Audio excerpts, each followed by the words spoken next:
Do you believe in God, Bennett? No. Well, then you're probably gonna go to hell. I really hope there isn't supposed to be audio at this point in the game, because, I don't believe there is. okay, cool. Also, can I point out how weird it is that the whole last thing was so full of cult stuff, and now we're playing a game called Heaven's Gate? Well, the cult stuff isn't Well, over. oh boy. Anyways, Because, like, you gotta think, if we got the true ending last time and the world's, like, been reset and all that, then where does Heaven's Gate pick up at? It doesn't. It doesn't. It doesn't. yeah. This is a recount. Fun. Okay. Ether works. So true. If there's no sound, we'll just quit and go again. Heaven's Gate. Number 1, Vincent Fennel. Last name given? Fuck. Last name given. Heaven's Gate is already way better. I'm kidding. And I imagine it's Charles narrating everything, right? Yes. Okay. There's still no sound, though. Well, there might not be sound yet. I don't know. Marvel. I'm pretty sure there's supposed to be sound. Yeah, okay, that's what I had a Yeah. feeling. See, that's the thing that I 'Cause it- can't fix.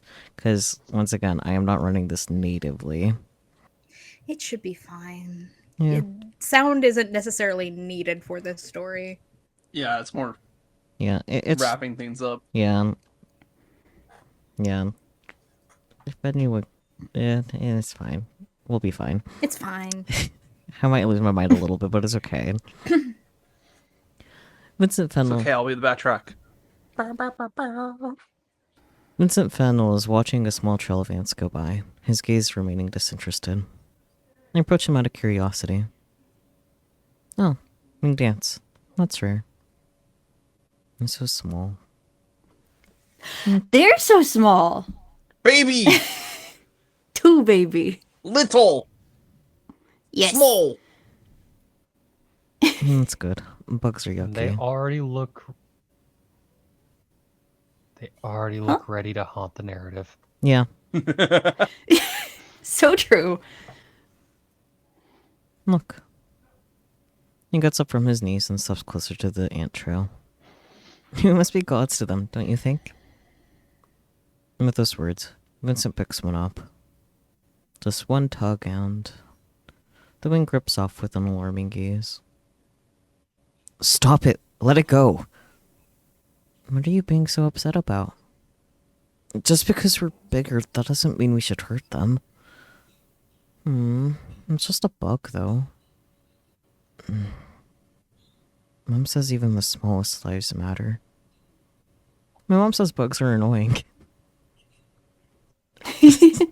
Startled ellipsis. If you don't stop, I'll tell the nurses. What are they gonna do? Reattach the wing and kiss it better?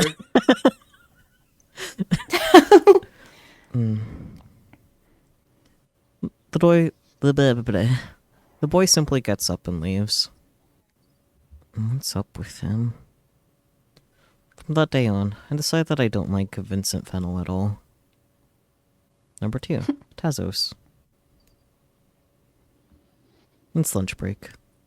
Everyone's trading stickers and hoarding Tazos. Recent fad among kids. Vincent is surrounded by children who are marveling at his collection.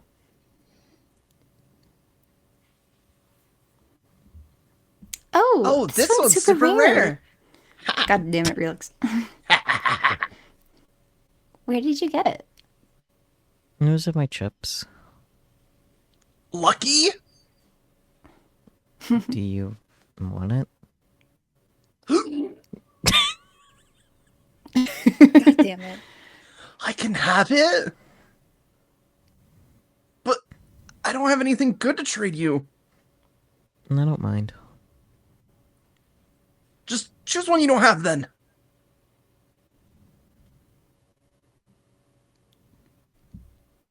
That's a different kid. It's a different kid. It is. Okay. Trade with me too.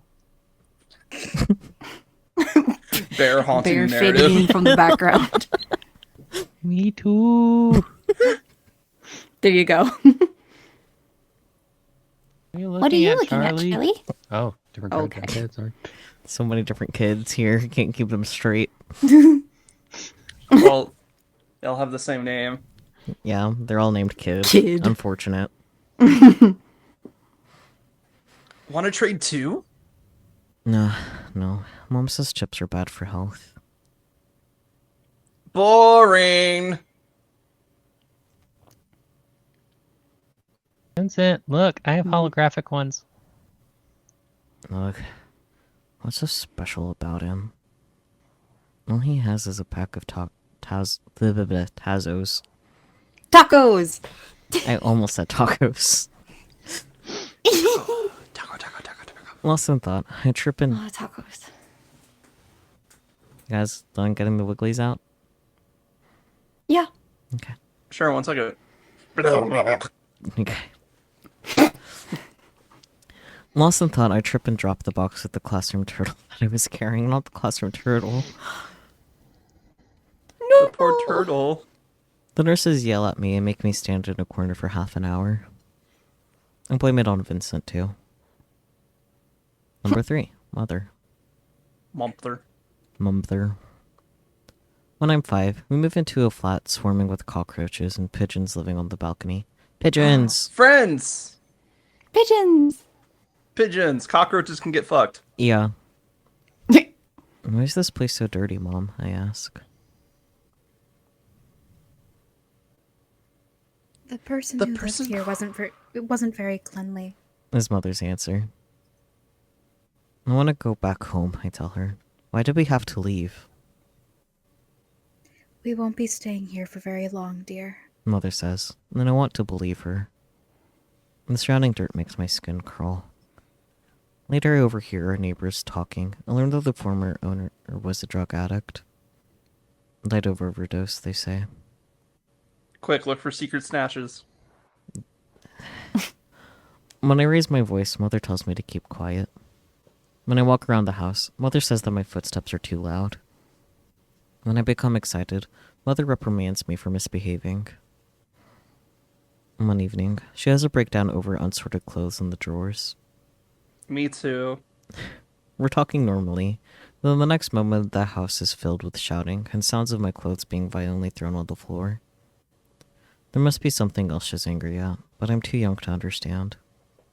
I apologize over and over, promising I won't do that ever again, as if I committed a grave sin. I'm sorry, Mother. I can make everything right. I won't become a burden. Number 4, concert. We're having a concert to celebrate autumn. Our nurses are wearing dresses with paper maple leaves sewn onto them. I recite a poem aloud, trying not to mess it up halfway. It has 4 lines. I'm so nervous that my voice comes out too quietly, even though I recite it perfectly. Vincent got 6 lines. It must be because the nurses think he's the smartest in the group. Hell, he even goes to chess club. Vincent recites... Hot nerd. Nerd. Vincent recites the poem in a monotonous voice, like he doesn't give a care. Because he doesn't. I don't give a bother. Vincent's almost always the last to be picked up by his parents. Sometimes nobody comes, and he just goes home alone. I tell Mom about that, and she totally freaks out. How can a child go home by himself? She exclaims, shocked. What are his parents thinking? I don't know what to say to that. They think he has the power to walk. Number 5, Valentine's Day. It's Valentine's Day. Everyone gets tangerines and Kinder surprises for lunch. Oh, hell yeah. Oh my god, real. I get sick and throw up onto my festive shirt. Lightweight. Oh no. Lightweight. Okay. Lightweight is crazy. It is crazy. Yeah. I didn't like it much anyway. Mom did, though. Vincent is at the nurse's office, too. He tripped and scraped his knee. The nurse is drawing a net on it with the green antiseptic. I was gonna say, did he fall on a grill? Why is there just a tic-tac-toe board on there? This group seems bad, but is not even wincing. His stare is staying blank. Doesn't he feel any pain? Probably not. Maybe he's actually a robot? I want to ask him that, but my headache is too strong, so I ignore him. Are you Iron Man? All I want is to go home and watch cartoons in bed. That is fair. Understandable. Have a nice day. Thankfully, Mom's quick to come to my rescue. Afterwards, I stay at home for a whole week. Number 6. New stage. Time passes fast. My kindergarten graduation album is filled with pictures of other kids running around and a macro photograph of myself in some kind of medieval clothing from the photo shoot. It's my favorite one, but I'll never admit that. I can barely contain my excitement for the first day of school. Vincent goes to a different one, but it doesn't matter. I didn't like him much anyway. Number 7. Friends. Elementary school is boring. I solve all the problems in my math workbook in one evening, and as a consequence, end up dying of boredom at actual lessons. Let's go! Shouldn't there be a faster way to do this? As the school days pass, I get so excited about my intellectual abilities that I point out others' mistakes every time I notice them. Oh no! Oh no! The girl sitting next to me seems to enjoy my company, mainly because she gets to copy my answers during tests. In the meantime, I find a new way to make friends. All you have to do is buy them food or share yours. Then everyone will gather around you, excited to get sweets for free. I spend all my pocket money on snacks, and still end up being chosen last at PE lessons. Yeah, because you're the snack friend. You're not the PE friend. It takes me some time, and an after-school beating to learn not to poke my nose into others' business. It's not my fault people cheat on tests. I'm just doing what's right. At least that's what I think. Apparently people don't like snitches. Nor do they like people... Nor do they like being responsible or proper. While I'm doing everything not to be a burden, they're giving their all to cause trouble. I feel like this will take some time to sink in. Over the years, I learned to keep my mouth shut. From a moderately talkative kid, I turned into a complete class ghost. By the end of 4th year, everyone still calls me by my last name. Number 8. Reunion. In middle school, we see each other again. Vincent looks more frail than I remember him being. Maybe it's just that I've gotten taller. When he sees me, he smiles. In fact, he smiles to everyone. The usual unchanging blank expression that he had in kindergarten is gone from his face, replaced with a mask. It's unsettling. I don't smile back. Somehow, we end up doing a class project together. By the time I gather the courage to ask someone to invite me, everyone else had already found a partner. But there was an open spot in his group. The other 2 kids just want easy marks, so only the 2 of us end up actually working. Vincent is surprisingly nice to work with. He's a good team player, very considerate in giving his all to complete the task. A complete contrast to most of the kids. For the first time in a while, I have fun working in a group. System notification. One incoming message from Charles. But where Charles? Here, I'm sending over the presentation files. Great work. Let's do our best tomorrow. His little icon. Yeah, it is very cute. Yes. He's thankful for my effort. This must be the first time in 5 years of school. I'm so moved that I put his name first on the project title slide. Aww, That's a big honor. that's cute. Because everybody knows, if you're making the slides, whoever you put first is the one that person liked working with. All the rest of people, back of the line. Fuck them. I know what you are. What am I, Marvel? What? Oh, not you, Charles. Oh. Relix, You're autistic. Oh, I know. Is the project... So is Charles. Yeah, you're right. Yeah. It's the project presentations day. Vincent, who was chosen as our group's representative, has a clear, powerful voice. Unlike me, who gets so anxious that I start to stumble on every word, earning giggles from classmates. I hate myself for it. Regardless, our group gets the highest marks. Maybe teamwork isn't half bad, I catch myself thinking. Number 9. Weakling. Vincent loses consciousness during one of our PE lessons. Wait. Goodness. Why are you like this? I've never really noticed it before, but he really has the worst stamina in class. While I fail all the speed tests, I can endure running long distances just fine. He, however, looks completely exhausted after just a few laps. After overhearing one of the conversations between teachers, I learned that Vincent has health complications. Huh? Fennel's not running again? I heard he has a weak heart. Or was it anemia? He's the best student in the class. Maybe he's pushing himself too hard? People like that don't live long. My uncle died from a stroke. Really? Ellipsis. Vincent? Dying? Slowly every day. The possibility has never occurred to me before. Maybe children don't think too deeply about life and death in general. I look at him sitting on a bench near the teacher, watching us run. We never really talk, but I've been watching him for a while. So to me, it feels like we share a connection. Number 10. Henrietta Warhol. Best character entered the chat. Let's go. Here she comes. I see you've converted. Oh no.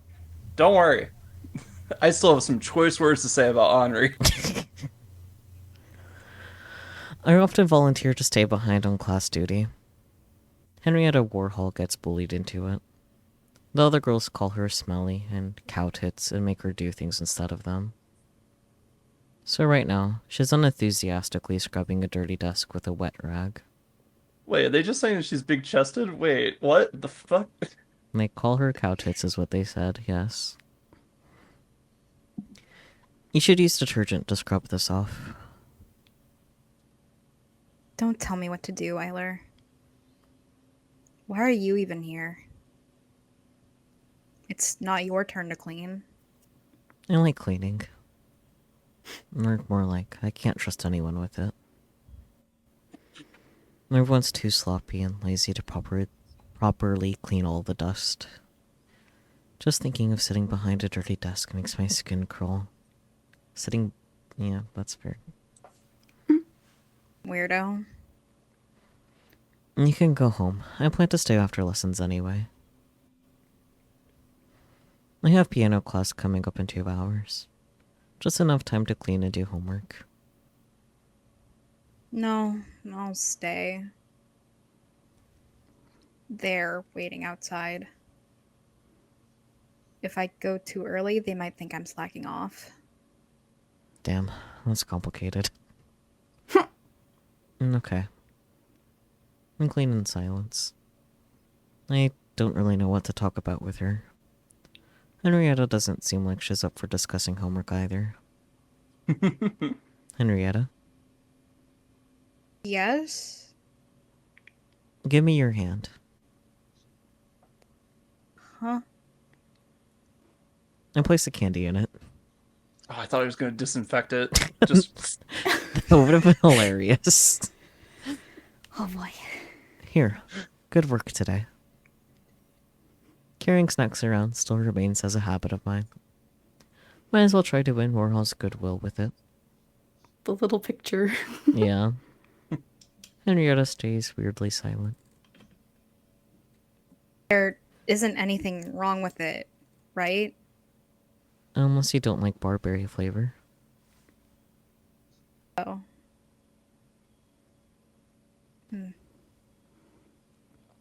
Thanks. You're welcome. Henrietta awkwardly stumbles out of the classroom without saying so much as a goodbye. Weeks later, we start talking during lunch breaks sometimes. The other girls mock and tease her for it, but Henrietta learns to talk back. Maybe she's more confident about herself when she feels less alone. Oh boy, 3 incoming messages from Henri. Okay, listen up, Eiler. We're gonna get rid of your acne. I'm gonna send you a list of skincare products and food to avoid. But Mom... No buts. For Clean Freak, you sure hate looking after yourself. Number 11, passed. Mother never tells me anything about her past, her father, and I never ask. It's something we never talk about. All I can do is listen to her occasionally cry at night and keep quiet about it in the morning. She's holding up well, but I can't help but worry that one day she might trip and fall and never get up. The thought makes my Life alert. The thoughts make my hands itch, and I spend 10 minutes in the bathroom trying to wash it off. I want to grow up and become someone she can depend on. Number 12, interlude, alone. It's quite... Charlotte? Ah, okay. Oh, okay.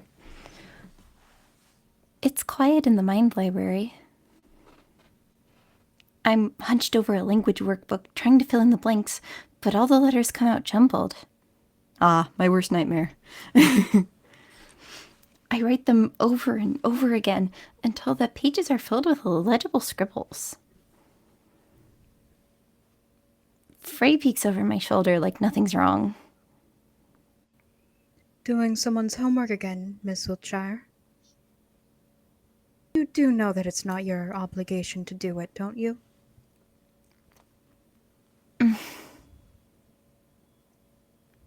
It's for a friend. Ah, so that's why you couldn't turn them down. Because they said you're friends. Was it so wrong to believe them, Frey? No, of course not. Miss Wiltshire is a very earnest girl, after all. Too gullible for her own good.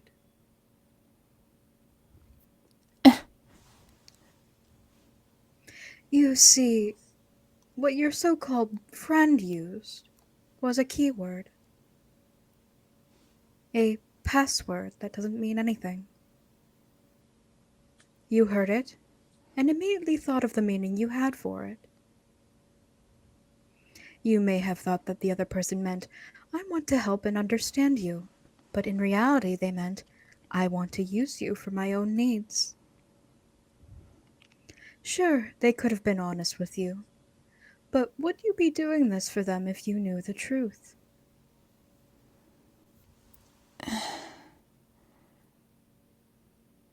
Right? That doesn't make them evil, per se. If they were the main character, I'm sure the viewers would understand their way of thinking. Frey runs his finger over a messed up sentence and stops at the period mark. The true evil lies in muddled words, Miss Wiltshire. Remember that. I absent-mindedly look at the ruined workbook. Still, if I don't do as they say, I'll be left all alone.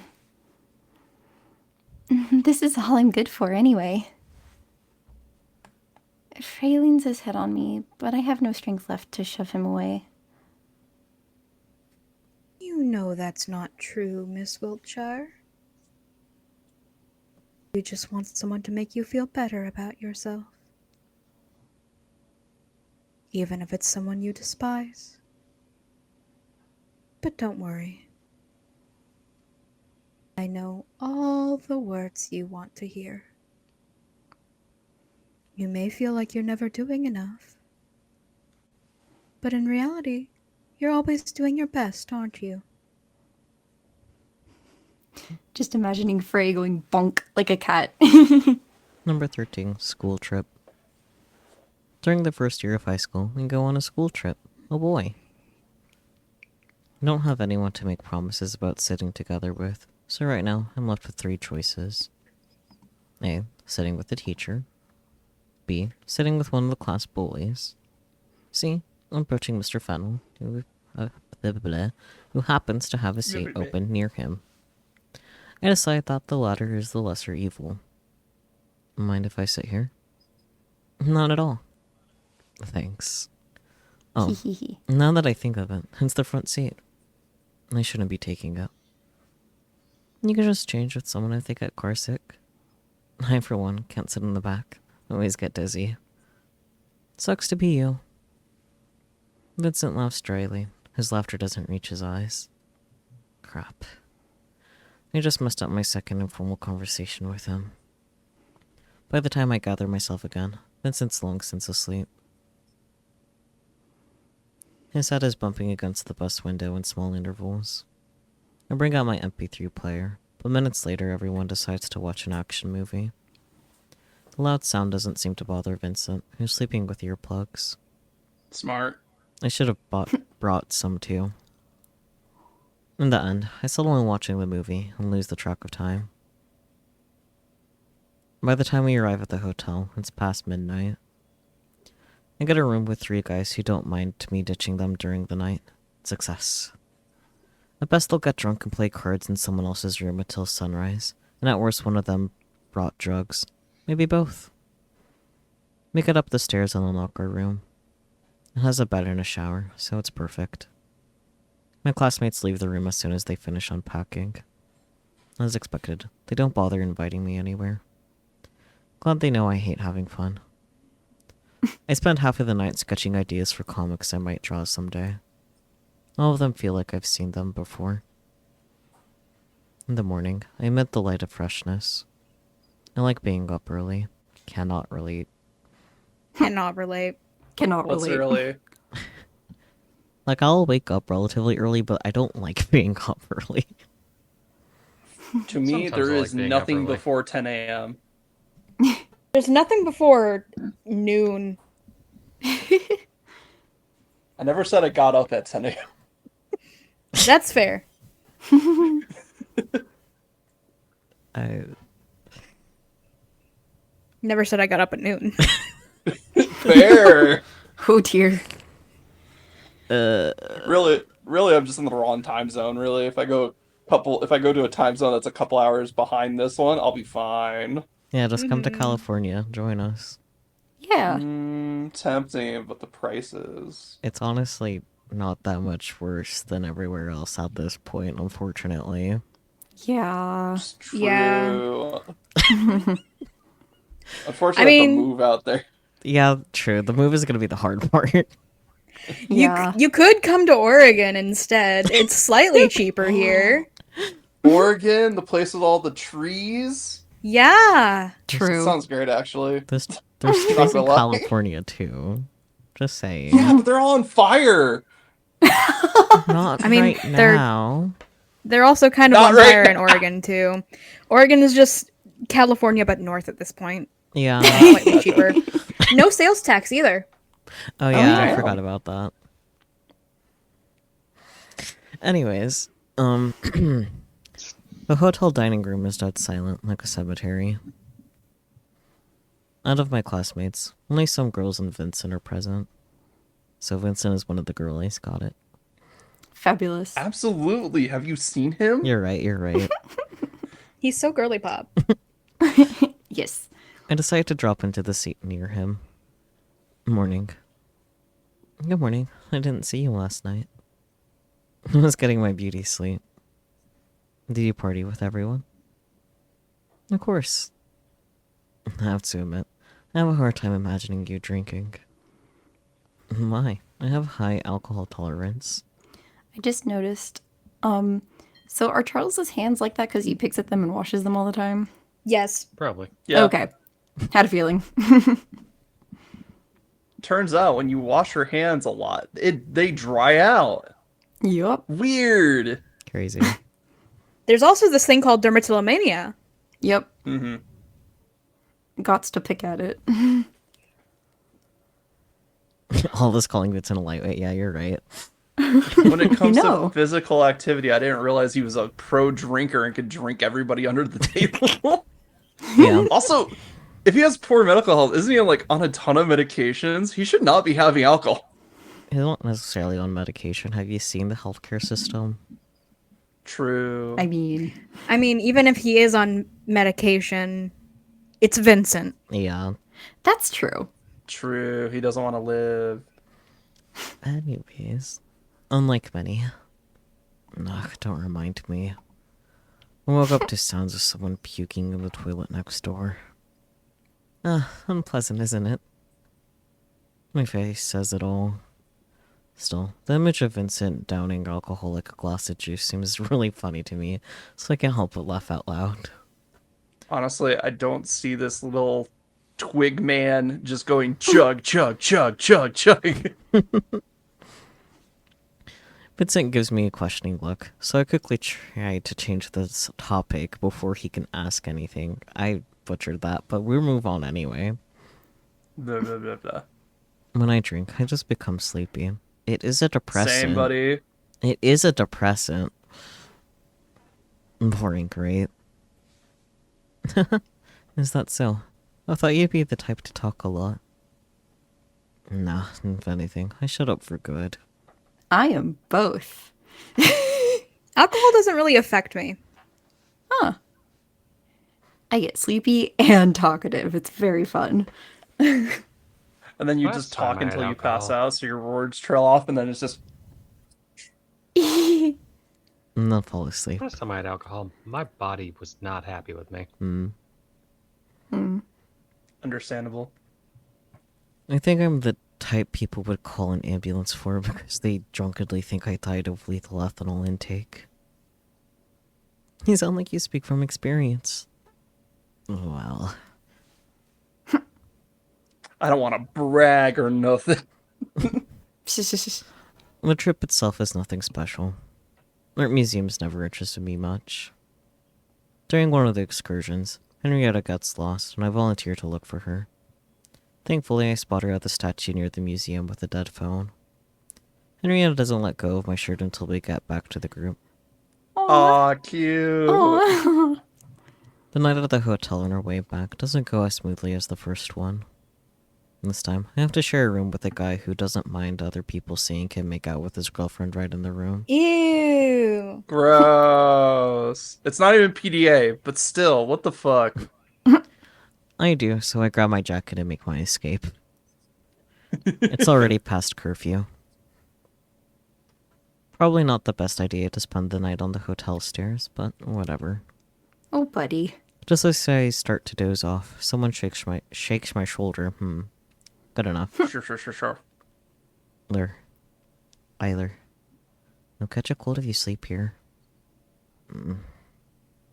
It's Vincent. Thanks. I didn't mean to fall asleep.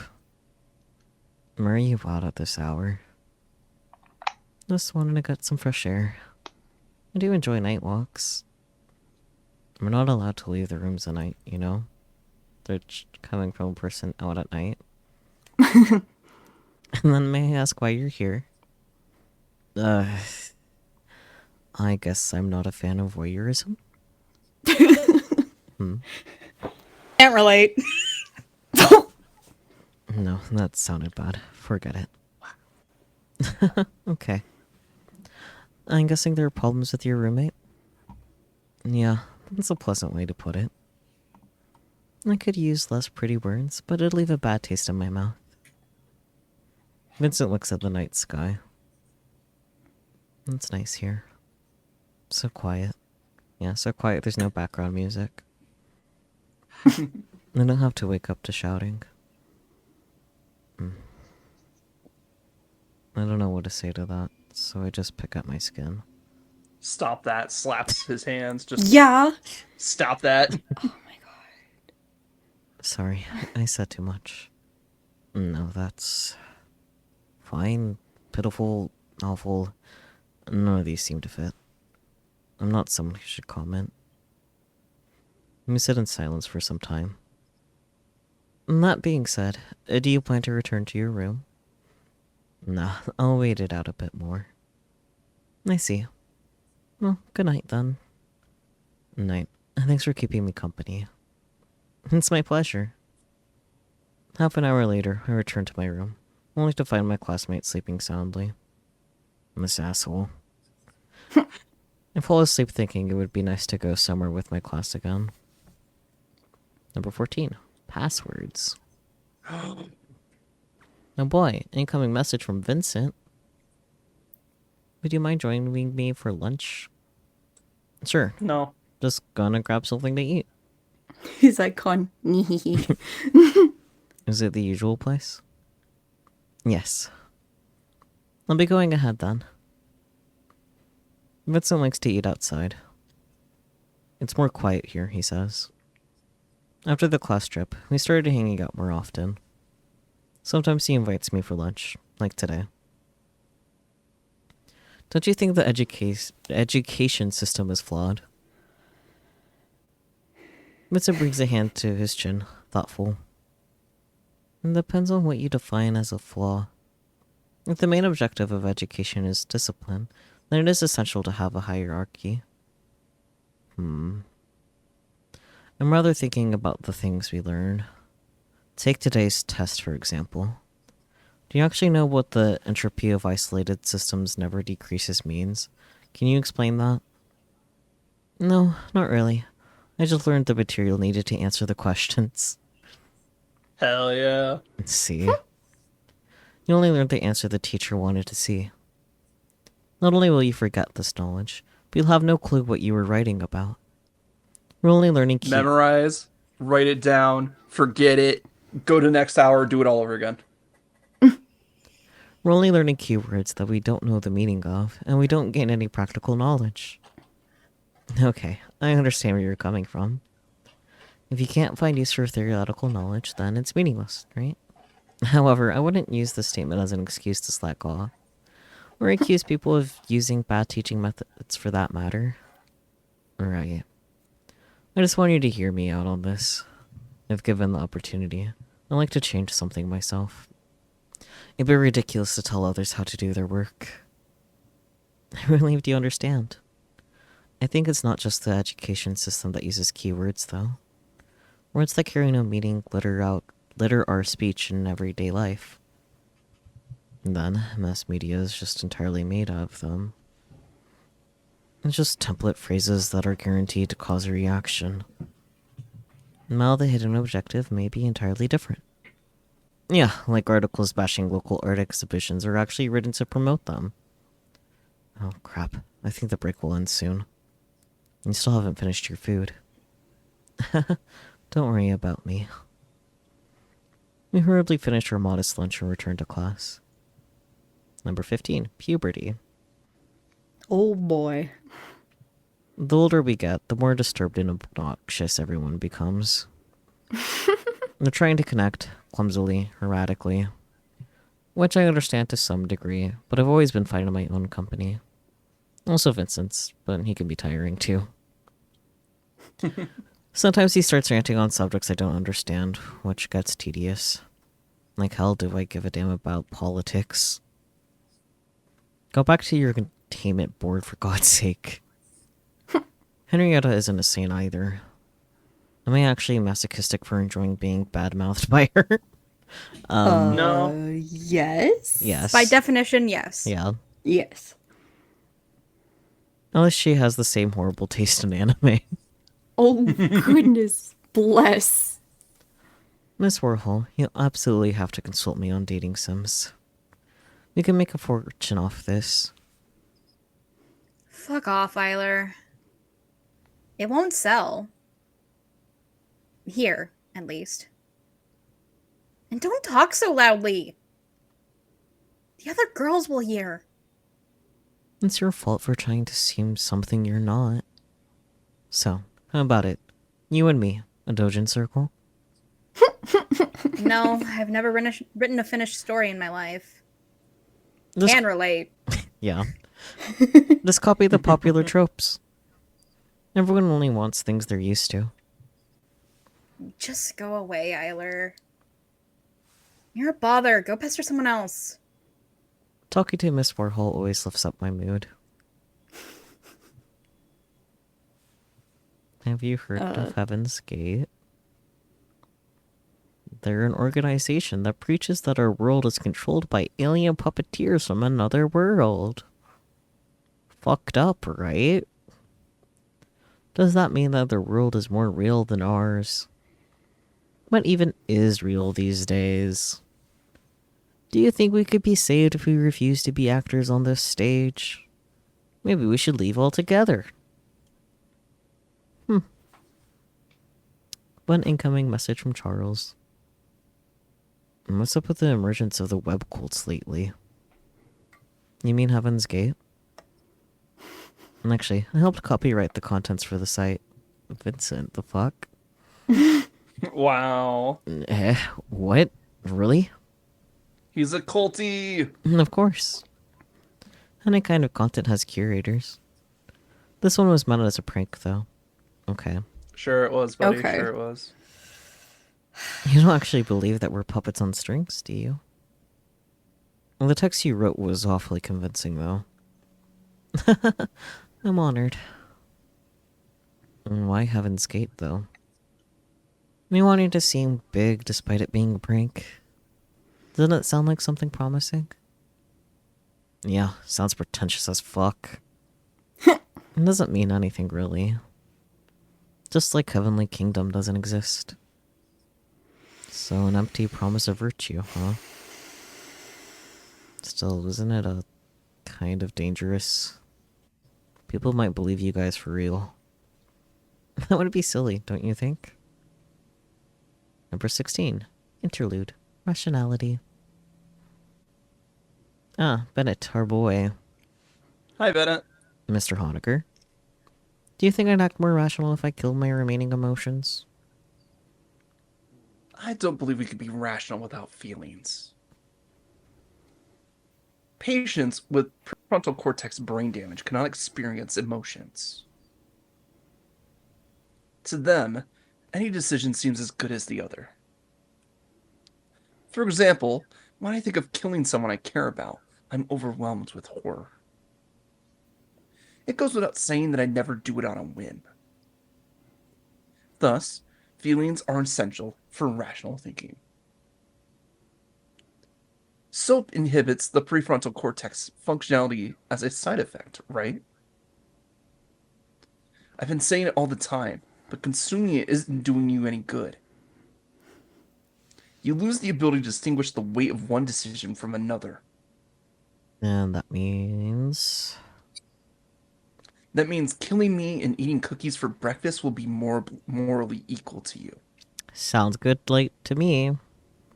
Can I have both? Yeah, right? Why does that have to be a decision? I can have both. Yeah, exactly. Oh boy. My point is, killing your emotions will only worsen your overall mental state.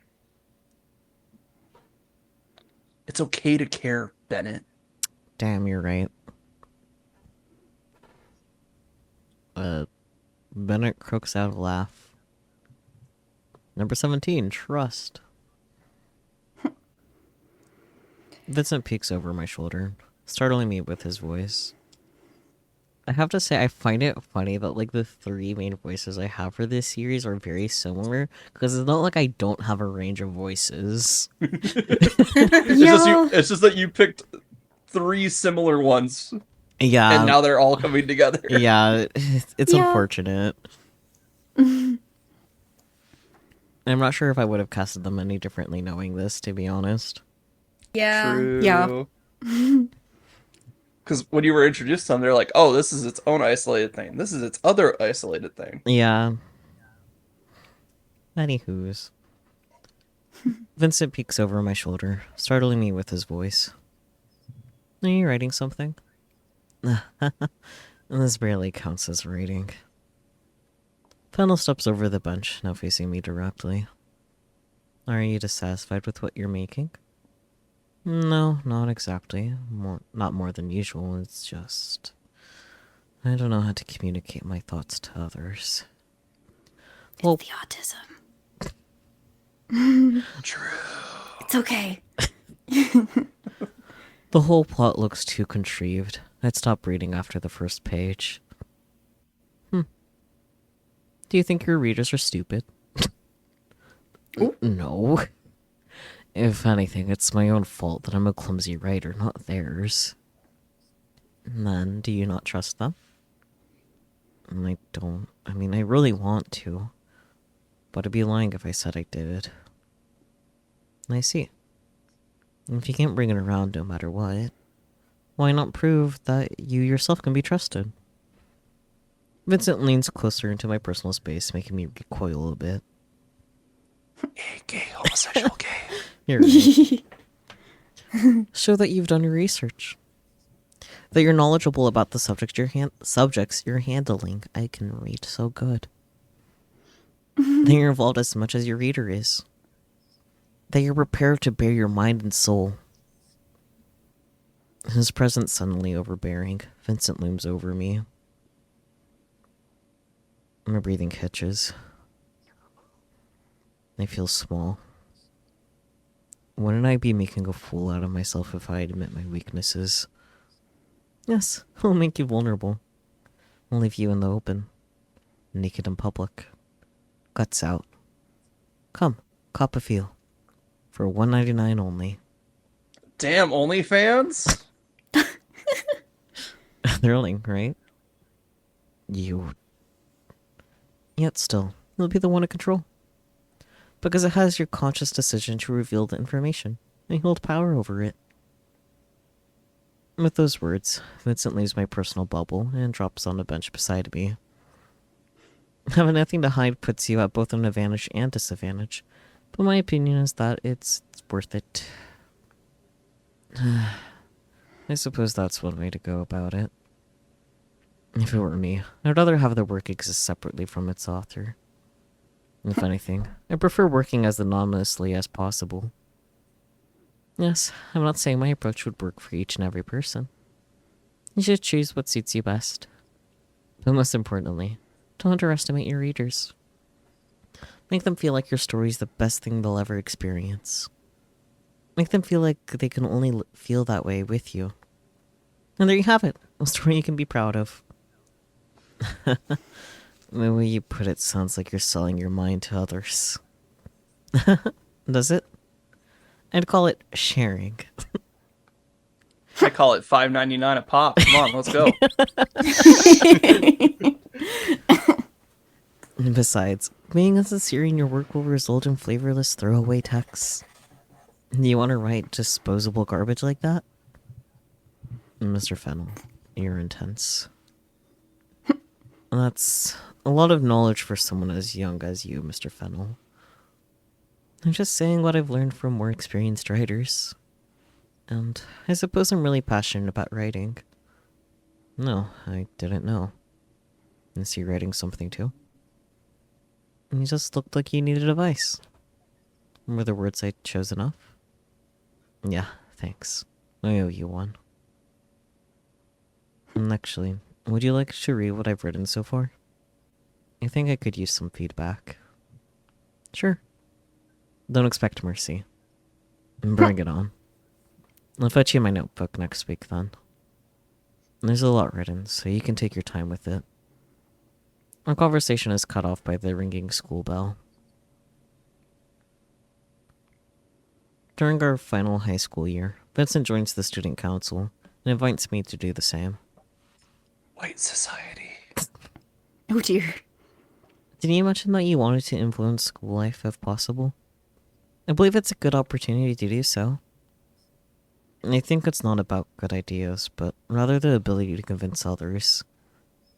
Which is something you have. And right now, I'm using it to convince you to try it. So persistent. Okay, fine. I'll tag along. Success! You'll definitely regret it. Huh? Wait, that's the opposite of words of encouragement. The little The image little picture. too. Yeah. Oh my gosh. Ha ha ha. They're so goofy. I love them. It's past 6 p.m. We're ones of the last students leaving school. Remember, Peachy. Doomed Yowie. Yeah, I know. I stretch and allow myself to let out a prolonged yawn. Today's meeting was so tiring. I need to know people die soon.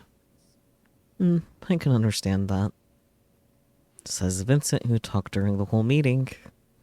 How do you even have energy for all that arguing?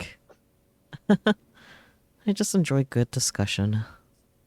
More like uncivilized discourse. Everyone was basically trying to shout louder than the others. Thrilling, isn't it? I can't believe you. I'm joking. It was indeed a bit tiring. I'm not a big fan of the noise. However, I don't feel like going home just yet. No, the weather's not bad. Bleh. I was planning to invite you for a walk anyway. Alright. Walksies together. Alright. Should we walk in silence for a while? Good plan. I let my vision lose focus and feel the world around me slow down. We part ways after an hour of strolling around the park. Feeling re-energized, I spend the whole evening leisurely studying subjects ahead of the program. What a nerd. Number 18, Yeah. social media. Nerd. We're waiting for the next class to start. Henrietta sits near me on the windowsill, dozing off with a chem book and textbook in her hands. I can read so good, I swear. I'm so tired of social media. Understandable, have a nice day.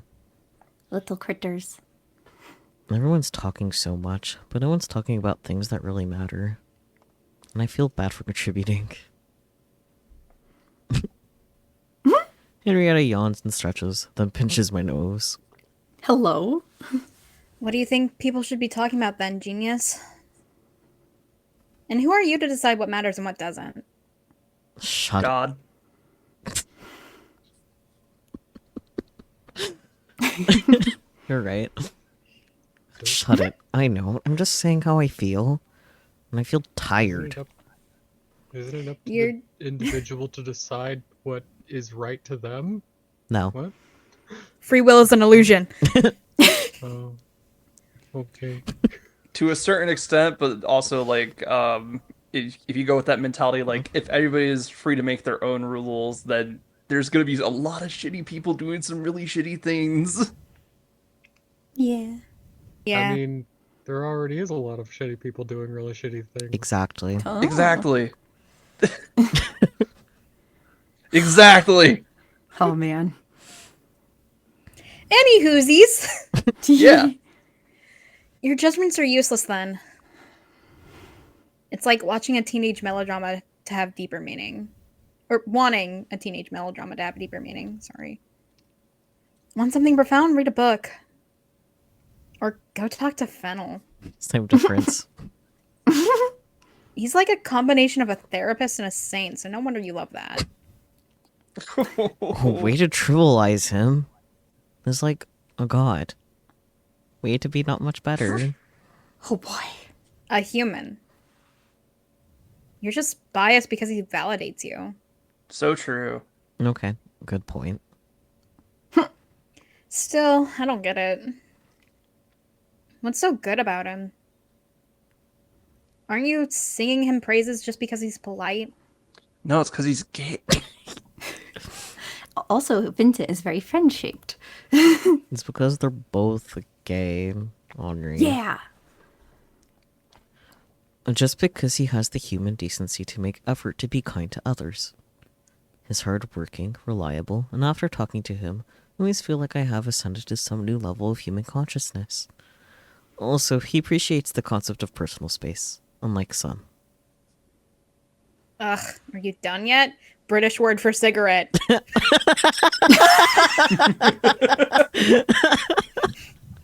That is so amazing. Wow. Now you're just being jealous and homophobic. Yeah.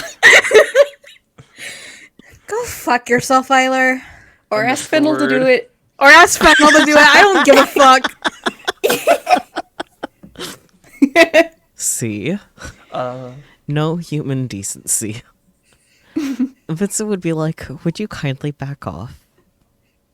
That's the same thing. British word for True. cigarette.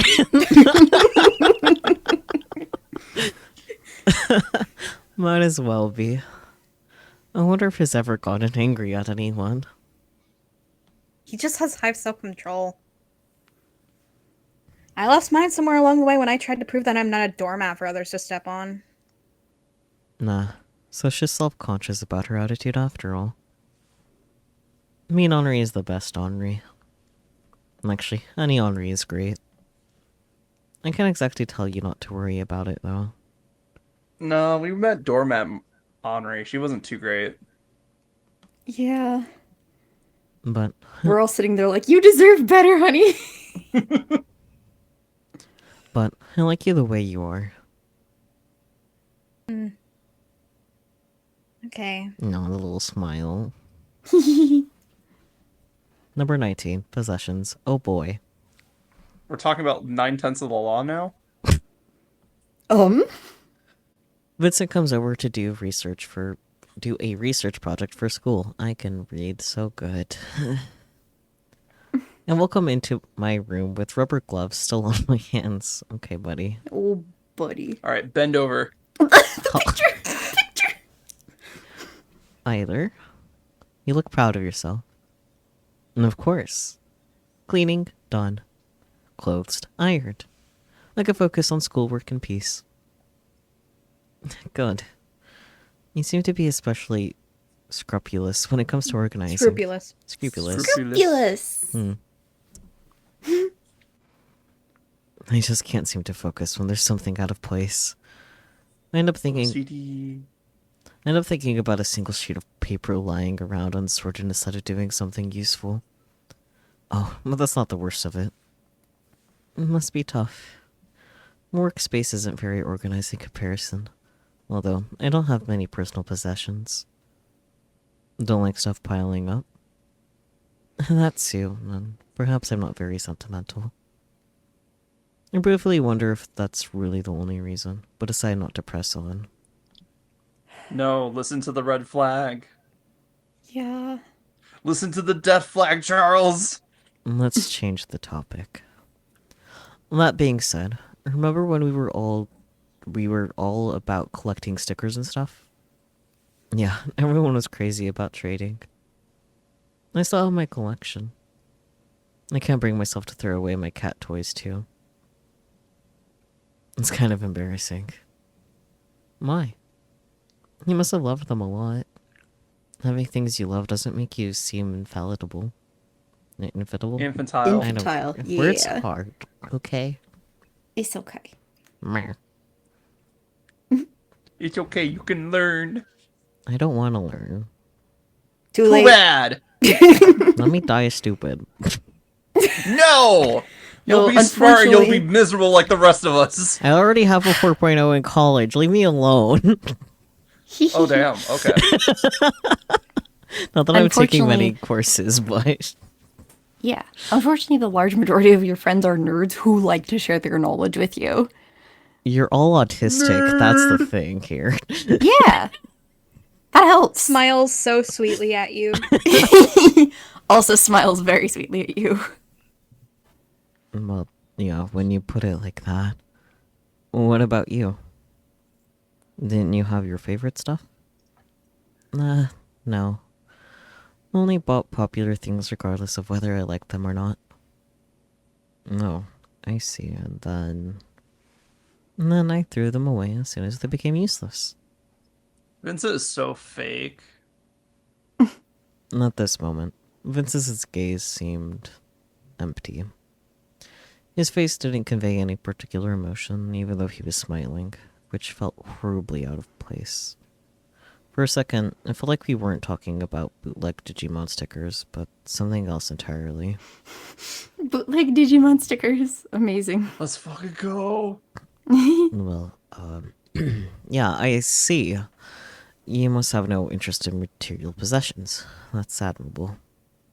Oh no, he's covering for him. Vincent pauses for a bit, then answers. Yeah, that must be it. His words sound hollow. Everything is a red flag here. Number 20, I uncertainty. think that's a red flag. I don't want to get stabbed. The sun is about to rise. Henry's fallen asleep on a beanbag with a joystick in his hands. Henry comes to hang out on the weekends. Sometimes she brings her brother, whom she's begrudgingly babysitting. There you go. Oh, right. Okay. We play video games and eat snacks. When Henry's not in a school environment, she's far less stressed out. Even her voice sounds lower than usual. Crap, your brother is good at rhythm games. Yeah, use him as you like if you need to score full combos. That's all he's good for anyway. Damn, am I Henry? Aren't you being a little harsh? He deserves it for being a lazy ass. No, you're not lazy, so you're not Henry. You're right.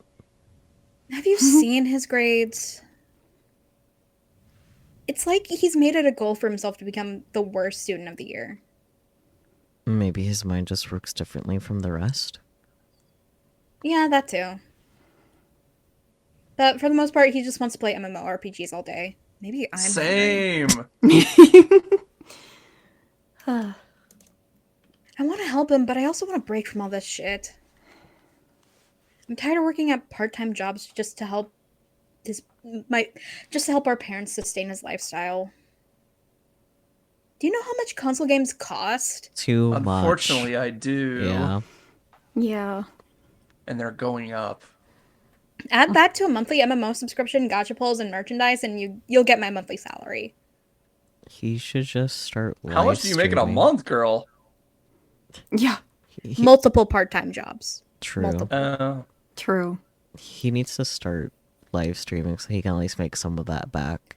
You know? Yeah. I was gonna say, why So doesn't he true. just stream? That would be such a good way for him to monetize what he likes doing. And You also just for him to spend fucking hours- socialize, because you know he's not doing that. Yeah. Oh, absolutely. He plays MMORPGs, but he plays them solo player. Exactly. Me the fuck too. Me too. Just on TV. Your parents don't have to buy all of that, you know. Henry says they'll motivate him, so if they don't, he just refuses to leave his room. Let him do that. Let him refuse to leave his room. Yeah. So what? Don't coddle this bitch. Let him bed rot. Yeah.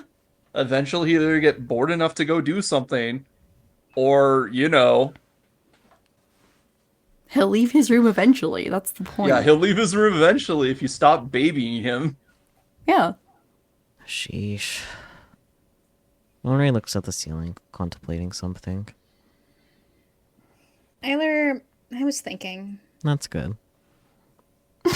Yes. Thoughts? Aren't we actually dating? What? Henry starts counting on her fingers. Look, it's the 5th time I'm staying over. You take me out for nice food and carry my bags when I'm shopping. You even look after my brother when I'm busy. That's called a friend, bitch. Yeah, a best right. friend. Yeah. And you cherish this motherfucker.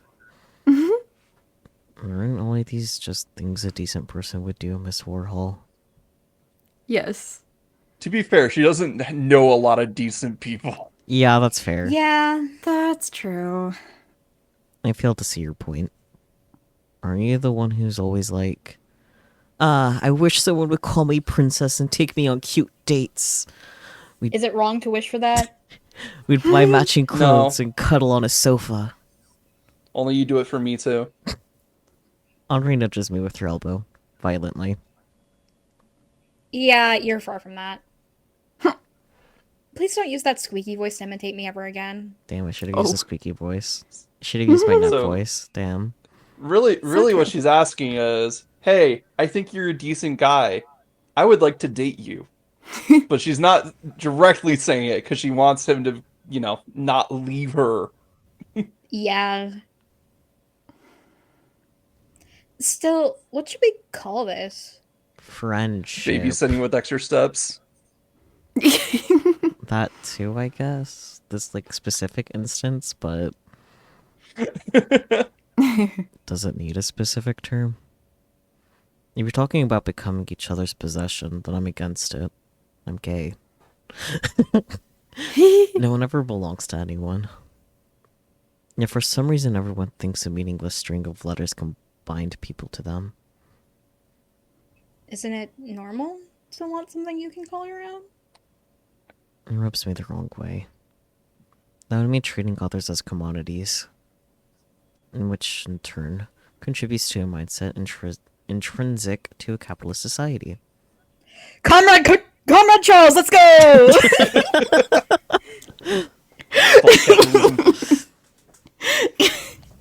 Why is it this game where I'm like, I'm more like Charles than I initially suspected?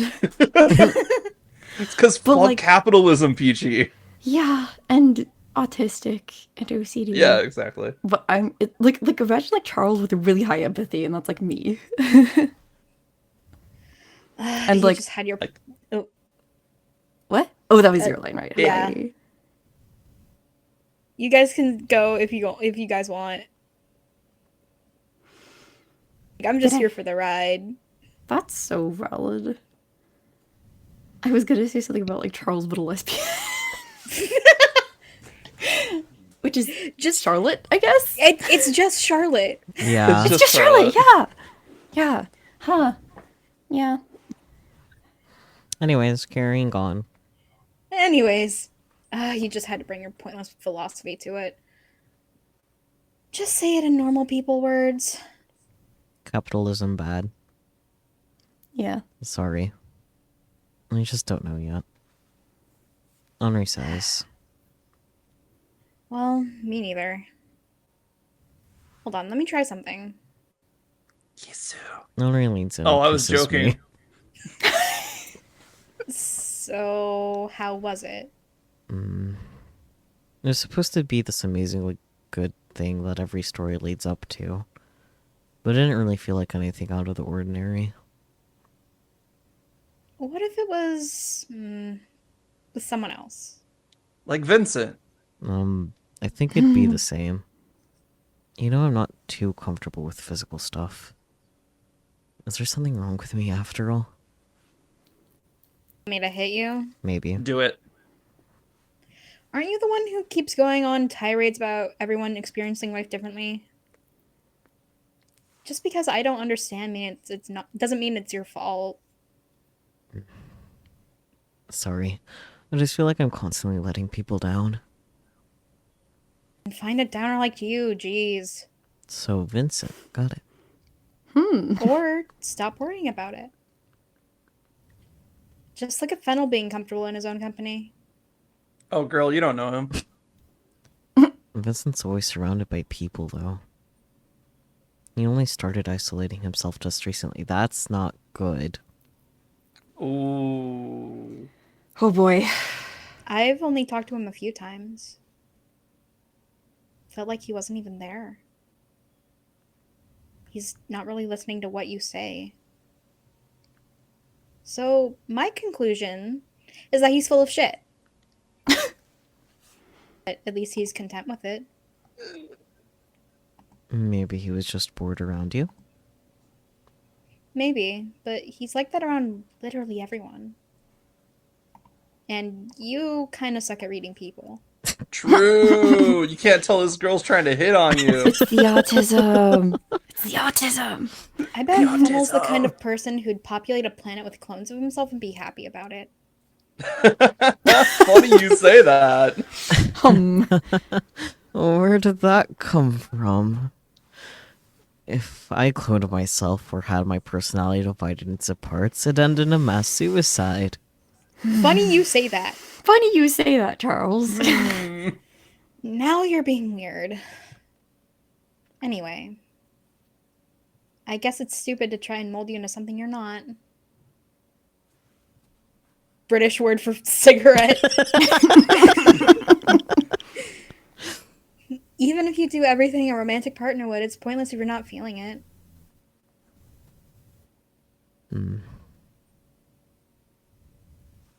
I'm sorry. There you go again. It should be a thank you, shouldn't it? You're right. Thank you, Henri. Number 21, paralysis. It is nice to see them have like a healthy friendship, if we want to call it that. Yeah. Instead of They're like They- talking. They're talking they to are each other like real QPPs. people. They are QPPs. yeah, Very good.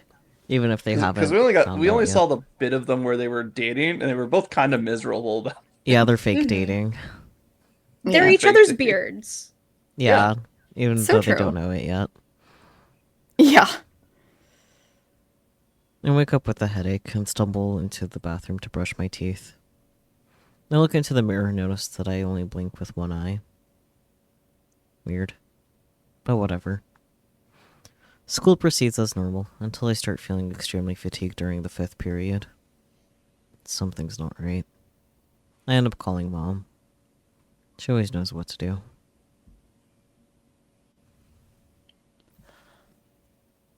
Oh. It seems your son has Bell's palsy. It might take around a month to recover. Oh. Great. Out of all the rare illnesses, my body decided to get this one. Missing a month of school before exams sounds like the worst case scenario. It's just half of my face staying unresponsive, and my whole body feels numb. It's just a facial thing. I can, It's not like your whole body. Yeah. I can barely focus on this phone screen as I type a message back to Henri, who was curious enough to investigate my sudden disappearance from class. An incoming message from Henri. You okay?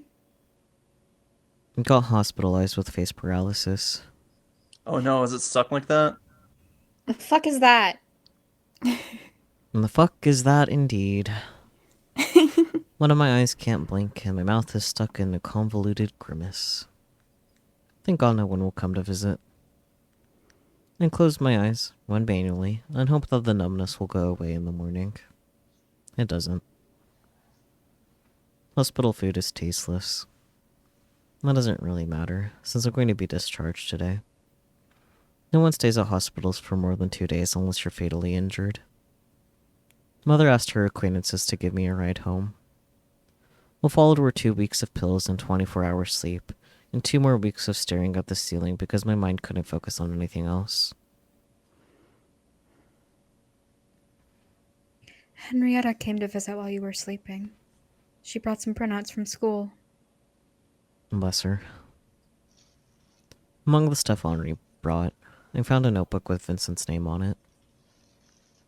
I hope you find these notes useful. Get well soon, said the note inside. I'm mortified. I ended up being a burden to them both. I tried to shake the feeling off and be sincerely grateful, but ended up being choked by guilt. I have to catch up. Become better. More capable. If I'm not ahead of others, then my self-worth is no better than 0. I need to thank people who care about me soon. When I finally became able to come outside, after what felt like forever, dandelions were in full bloom. Number 22. Care. Vincent has his nose buried into his notebook lately. He's definitely writing something, but I never pry. I think there are 2 ways to go about writing. To be the one in power, or to give power to your readers. You can write a piece so flawless and complete that your awestruck reader will be rendered speechless. Or create a flawed, seamless, incomplete work, prompting the reader to contribute with better ideas. Which would you prefer? Playing God or making a fool out of myself? Tough choice indeed. So, the latter sounds like less pressure, so I take that one. That way, every reader can become a co-creator, even if they get laughs at my expense. I see. And besides, if something's considered ideal, you can only make copies of it without creating anything new. It doesn't sound too creative to me. More importantly, would it be your choice? Me? Well, what do you think? I think you want to leave it a rhetorical question. How are your grades coming along, by the way? Well, looks like I'll be one of the few people invited to the award ceremony. Well, you're amazing. Haha, I didn't really have a choice. Do you think you'll be able to graduate with honors? No, I totally blew my chem and math grades. Took me a bit of time to come to terms with the fact that I'm not that smart. Wish I didn't grow up thinking that doing well in academics would guarantee me a secure future, though. Yeah, I wish that too. Or anything, really. Right now, I just want to sleep my life away. By the way, how's your mother feeling? She's okay, surprisingly enough. I'm doing my best to help her, too. Even if it means working in retail. Ooh. Oh, buddy. I'm Oh, sure buddy. of it. She used to be far more violent before. Never laid a hand on me, though. It was always something else. Utensils, clothes, books. The only thing I regret is that as a kid, I tried to make her less aggressive by saying I'll kill myself. Yeah, because that'll work. That was extremely selfish of me. You were a child. You didn't know any better. Still, it's so weird. Out of all solutions, my 4-year-old mind always jumped to suicide. Vincent touches the bruise on his cheek only somewhat consciously. I guess I just wanted to guilt trip her into caring. I see. So that idea isn't foreign to you, too. What do you mean? It's nothing. Don't worry. Sounds fishy. Shakes Vincent. Shakes Vincent. But as long as you don't want to talk about it, I'll bug off. Thank you. I would hate being pitied. Number 23. Wee The wee zip. wee wee.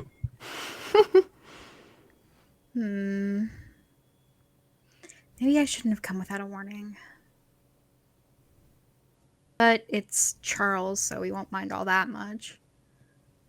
I'll just return this book and go home anyway. Click. It's open. Jeez, when will they fix the lock? Probably never. It's already been a month since it's been like this. Yeah, definitely never at that rate. Yeah, true.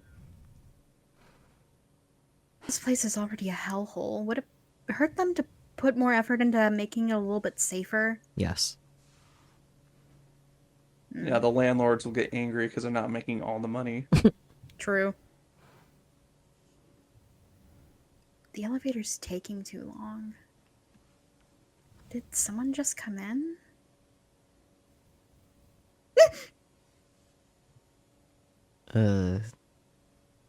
Any idea who this is? This is just a random dude. Yeah. Keep quiet. No one will get hurt.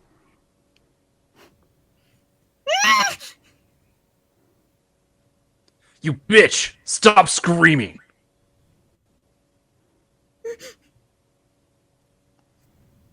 Somebody help! I think this is still... Still Henrietta's perspective. Yeah. Mhm.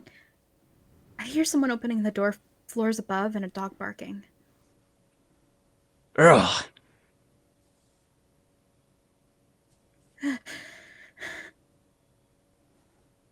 He ran away? can't stay here. So now they really have to get that lock fixed? Yeah. Ellipsis. Blood. That's nice.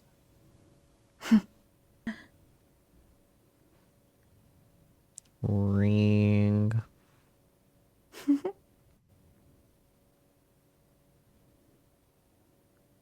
Ah. Ring. Oh, it's doing multiple ring names. Yeah. Who could it be? Maybe I should pretend we're not home. Henri? There's a trail of blood behind her. It keeps dripping, staining the floor. I just cleaned! What happened? Shit, okay, don't talk. Mom, call the ambulance. Henri, I'll help you lie down, okay? The blood will get everywhere. Don't worry about it. It's going to be alright. For long as it punctured, that is. She made it all the way up here. Her lung is not punctured. Here. Sorry for the makeshift scarf pillow. I'll get you a real one in a bit. I'll try to stop the bleeding now. But I only have theoretical knowledge about it. Forgive me if it hurts. Mom will Google the right way to do it, so trust us. Henri stays quiet. She must be in shock. I help her take off her shirt and look at the wound, trying not to focus on the blood oozing out. It's most definitely a knife wound. Okay, this should do it. I throw the bloodstained shirt into cold water and let out a sigh. The ambulance arrives quickly. I follow her to the hospital, hoping that it's nothing serious. When I see Henri again, she has the same absent-minded look on her face. What do they say? No internal organ damage. But it's going to leave a scar. That's good. It sucks. I mean, Why do things like this happen? Can't everyone live in peace? she begins to tear up. Why must I be cautious of every person I see on the street? Why must I be scared of walking alone? I'm scared too. Ever since we moved into that place, I've been paranoid of every sound. We got rid of the cockroaches, but the neighbors stayed.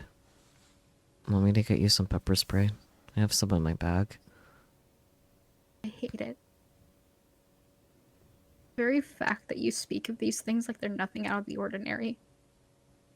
But they are ordinary. My mom got stalked by some psycho for over a year.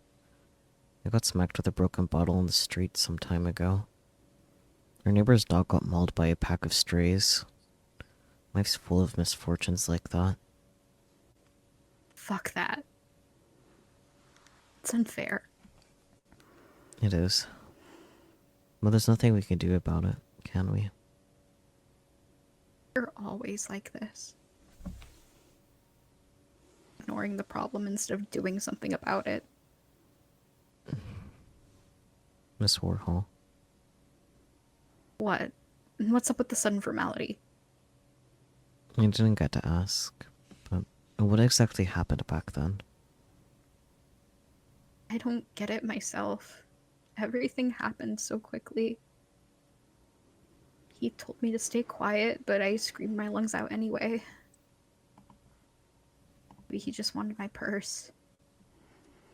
Maybe something else. I don't know.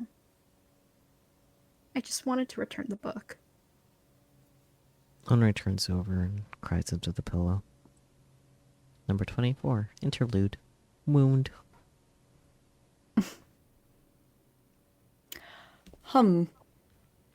Okay. Examination over. Holy shit, Bennett. I'm going to disinfect the equipment. You can get dressed.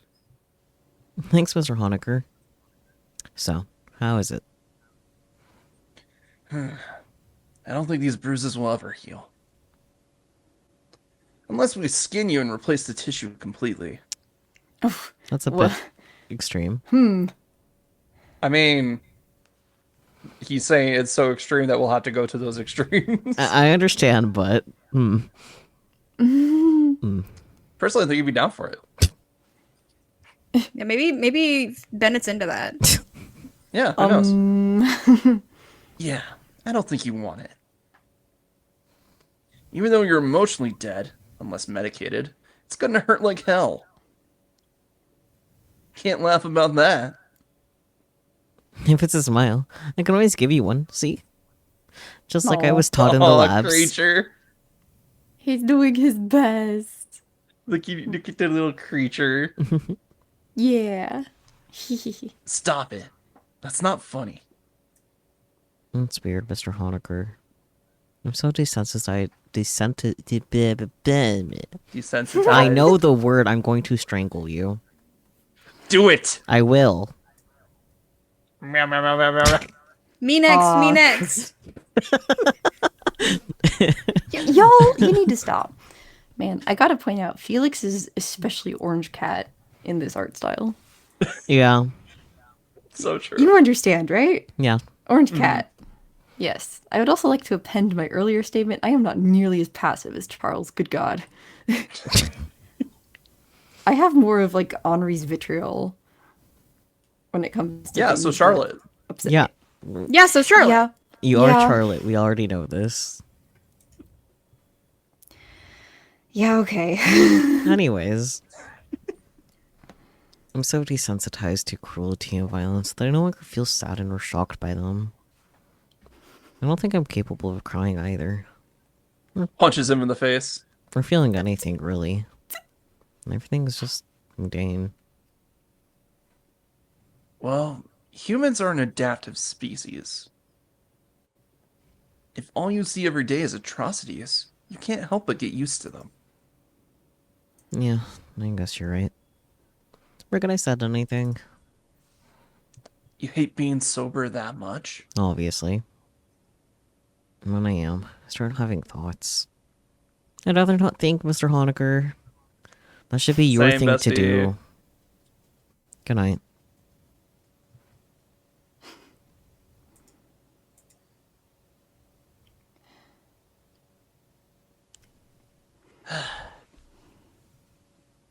Well, he's right. It's really not something I should concern myself with. I have to focus on my research while I still have time. Wait, so our Number 25, love. love. Oh, he is knows them he's getting murdered. appear- Oh gosh. Is them appearing Charles writing about them? Could be.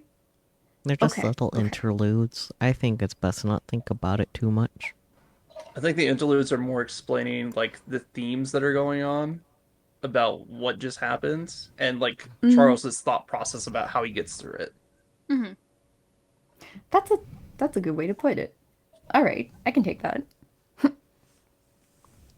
We're strolling in the park after school again. The weather isn't particularly good, but I have an umbrella with me. Umbrella mention. Vincent doesn't mind the rain, but I do. So I follow him like the butler of a rich household. His throat is bandaged. Vincent doesn't bring it up, and I don't ask. Dude's gonna mummify himself while he's still alive. That's We stop at a small bridge. No, there's something I've been meaning to tell you for a while. No way. Is it a love confession, Mr. Fennel? gasp. British word Almost. for cigarette. Almost. I've been writing a novel. No. What's it called? Aether Almanac. Sounds fancy. I'm still in the process of writing it, and frankly, there's a lot to do. But I've published some chapters already. If you're willing to give it a read, I'll be happy to share it. And of course, I mean, you can't write badly. Thank you for your trust. It's a collection of short stories centered around one divine being. It needs a lot of improvement, and I don't expect my target demographic to be older than myself. Still, it's a work I love dearly. And it's the first time I've heard him use love in regard to something. And it should have been me. I should read it soon, I thought. Yeah, I ended up postponing it until the very last minute. One's writing was the mirror of one's soul. I was afraid of my imaginary construct of Vincent shattering upon looking into it. Number 26, Interlude, Aether Almanac. Ooh. This looks like the storybook stuff, so maybe Peachy should read it because she did like a lot of the storybook stuff in the. The other games? Yeah. Okay. If you'll have me. Okay. In the land of eternity, there lived a scientist. Exiled from her homeland for heresy against their beliefs, she decided to travel around the world to see all its wonders. She saw civilizations rise and fall, stars explode, and new forms of life come into existence. After thousands of years of wandering, she began to grow weak in her limbs. She walked and walked until she stumbled and fell down to the ground. There she lay for days, unable to get up on her own. People passed by.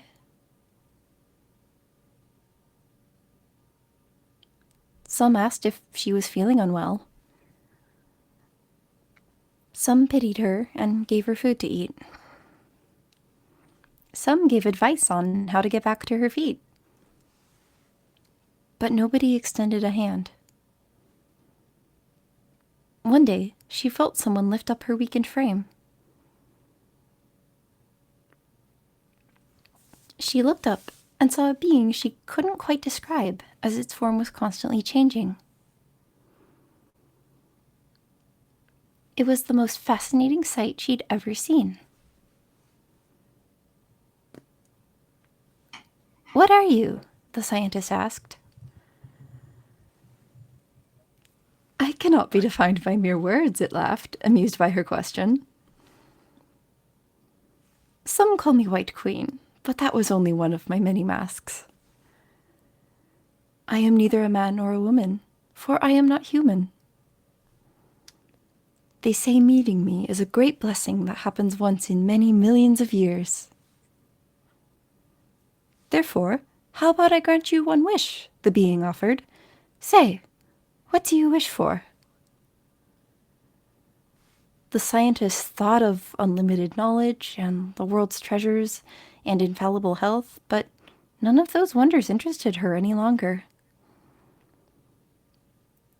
"Can you remain by my side?"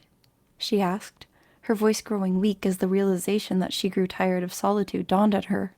Well, we know how this ends up. We've played It Gets So Lonely here. Oh boy. Haha. Oh man. Doom Diawi into Toxic Yuri. Let's fucking go. Oh, good gracious. "Unfortunately, I cannot grant you that wish, as nothing can bind me," was the divine being's answer, and the scientist hung her head low. "However, if it's a lifelong partner you want..." Without as much as a warning, the creature tore off the scientist's finger, and her identical copy grew from it. As the scientist screamed from the sharp pain that pierced her, the relentless god spoke again. "It knows everything you do, and understands you better than anyone else ever would. It'll never leave your side, and remain with you in life and death. When your sight fades, it'll become your eyes. When you lose strength in your legs, it'll carry you in its embrace. Together, you are one. I dream of falling into a pit of identical corpses and wake up in a cold sweat. Number 27, Different. Honore's idly browsing her phone as I struggle to finish a mission in a shooter I was playing. Wow, Fennel's sure popular. I just looked up his novel and it has like 15 fan communities. Damn. Damn. Oh, What are you acting all surprised for? Aren't you his fan or something? No, I don't move wind in his direction. stop. I'll kill you. Stop it. I'm not a blind follower. I read his writing the other day. I read his writing the other day. I can read. Mm-hmm. It's good. Like, really good. But I didn't like it. Oh, okay. Care to explain? It's good, but I didn't like it. I mean, no, that actually makes sense. Yeah. No. The overarching theme of his stories is that you can only save yourself. It's like, other people don't exist, or can't be of any help even if they're around. His characters either choose solitude or end up in circumstances where they're surrounded by their own selves. Don't you think it's close-minded to think that way? Wow, Eiler. I knew you were dense as a brick, but not to this extent. What do you mean? Only rubs her temples and gives me a reprimanding stare. Listen. Doesn't all of this remind you of a certain someone? Visit. Breaking. Young people aged 12 to 16 found dead on the shore. The motives behind their deaths remain unclear. Chaos head joke here. Numerous sources report that they were all frequent visitors of Heaven's Gate community website, a web cult whose beliefs may have led them to suicide. Chaos head joke here. Actual Heaven's Gate reference here. Yeah, I was Actual gonna Heaven's say. Gate reference here. Also, Oh, we're boy. seeing like his writing has the themes of like only you can save yourself. That is a lonely ship to stand on, my brother. Yeah. Yep. Vincent skipped school for 3 weeks. When I see him again, there's a mask plastered on his face. Vincent Fennel is smiling. Like the Joker. Number 28, Interlude. Guide. Oh, gracious. You gotta look fresh out of the morgue. Cesare! How delightful for you to join us! Hello, the name's Cesare. I don't know who this is. Okay. I don't either. It's Cesare now. Sure, use that voice to read it until we know who it is. Oh my god. Do it. Do it, you coward. Okay, I didn't say I wouldn't. Manifest the spirit of Chris Fleming into your body right now. Okay. It's Big Top Burger references for anyone wondering. Yes. It's dark in the morgue. We sit on the cold ceramic floor. Felix Honecker doesn't have long left to live. Tragic, Okay, it's I know. Bennett. Okay. Bennett. It's our boy. I like to imagine his internal monologue does sound like that, though. Maybe when he's on the soap, but this is clearly Bennett off soap. You're right, you're right. Soapless Bennett. I support this. I support this idea, headcanon, whatever you want to call it. He's on soap. Hello, my darling. Hello, my guy. Hello, my drag time gal. Right, all the emotions are in here in his head, doing that while he's on the soap. How are you feeling, Mr. Honecker? Terrible. Yeah. Tired. That's nothing new. Is everyone pulling an all-nighter because of me? Yeah, even Florence didn't hold back on soap. Felix sighs. Even though I did nothing to deserve this kind of treatment, you all chose to act stupid. Yeah. What are you sulking for, idiot? You'll see me tomorrow. And the person won't be you. I doubt anyone will notice the difference. It's not like I did anything remarkable during my lifespan. And gave a shit about me. Although, he gave a Oh. shit about everyone. Just like Henry. Before he fell ill. Oh, something happened to Huxley? Well, yeah, that's the whole thing. So it was Yeah, explained in the main he has story. dementia. Oh, right. It's unfair. We both know I am a copy. First, Mr. Honecker tells me it's okay to care. Then he complains when I do. Which is it?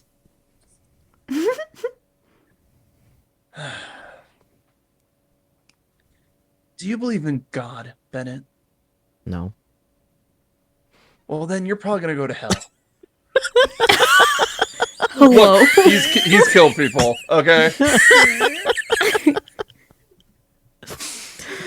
I mean, Henry Huxley isn't someone as shallow as that. I see. Then it must be the same for me, too. Mr. Honecker. I will make friends with you the next time we meet. It's a promise, then.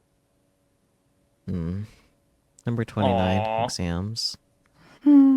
That's kind of cute, because he's saying, hey, I want this one to be the one that I'm friends with. All the other ones are just fake copies. Yeah. Mm-hmm. yeah. Oh, I want to pat them both on the head. They deserve head pats. They do. Yeah. Exams are stressful, but they're nothing I'm unprepared for. After all, I've always been a diligent student. I got paired with Henri during the language exam, and we passed the flying colors. What do you mean getting paired with for an exam anyways? Vincent, however, remains as distant as ever. It's fine, he's just dead inside. For the past month, we haven't gotten to talk at all. And I wonder what he's thinking.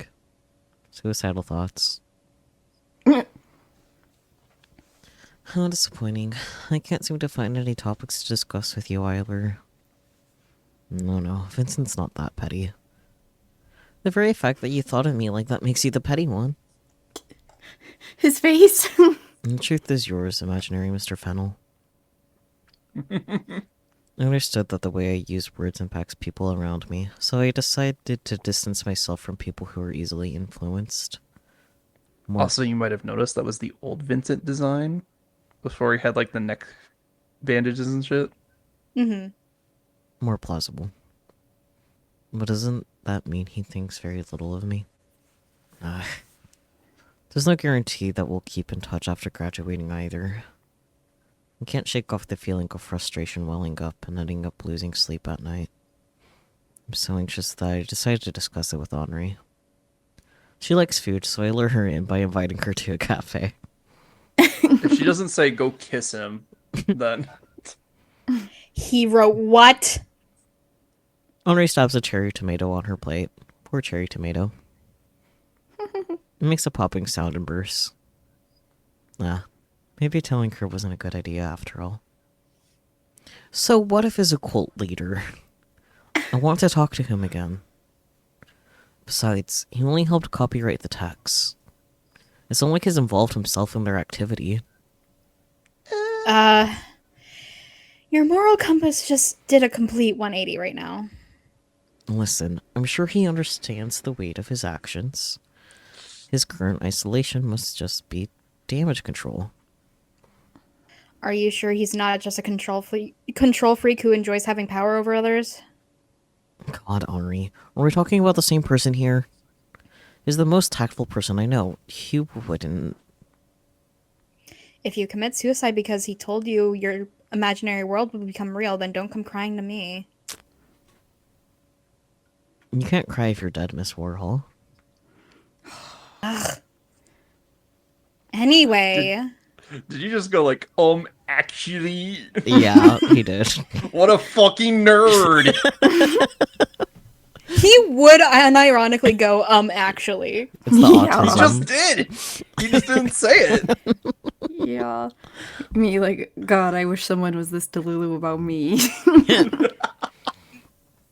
I would say me too, but But Nah, yeah. I've seen what happens when people get this Delulu. I'm perfectly fine staying out of the Delulu. no, it's just I've been the one who's Delulu. It's not good. Yeah, that's Yeah, it's fair. not great from the other side either. No. I have also been to Lulu. It has not led to healthy places. No. Me realizing I have also been to Lulu and it was not healthy. Yeah. Yep. But we Fennels- learned. I mean, learned is a strong word in my case.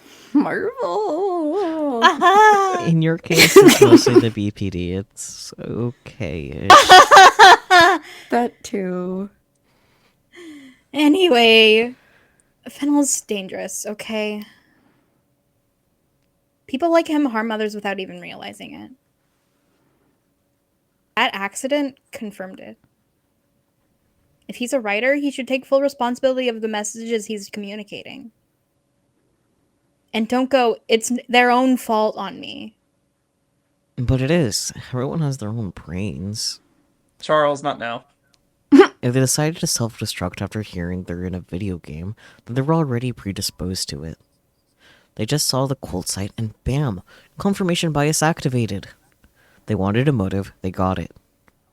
I would never Don't end talk to me about confirmation bias right now, sir. I would never end my life just because I stumbled on some creepy post on the internet. Oh my god. It would take more than that. Like, mother's death. Or my own health deteriorating to the point where I start hurting others. Then I... Hey, stop it. Monkey's paw starts curling. Oh gosh. Nah, I'm sorry. I don't think I'm completely right either.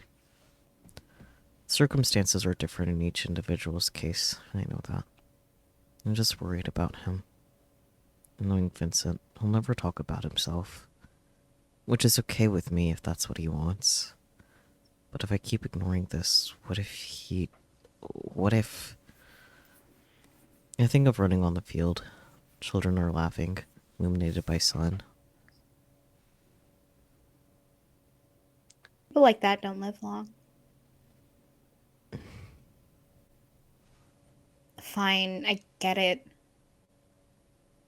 Talk to him when you get the chance, okay? Mm. I'm sure you two will figure something out. I walk Henri home and wave her goodbye. When I see Vincent next time, what should I tell him? I love you. No matter what I'll say, I find myself afraid of hearing his answer. Number 30, graduation. The graduation day finally comes. Time sure flies. Charlie, over here. She is so Damn. cute. Oh, cute. Who? Hello, do you really not recognize me? He looks like Umbrella Man. Yeah.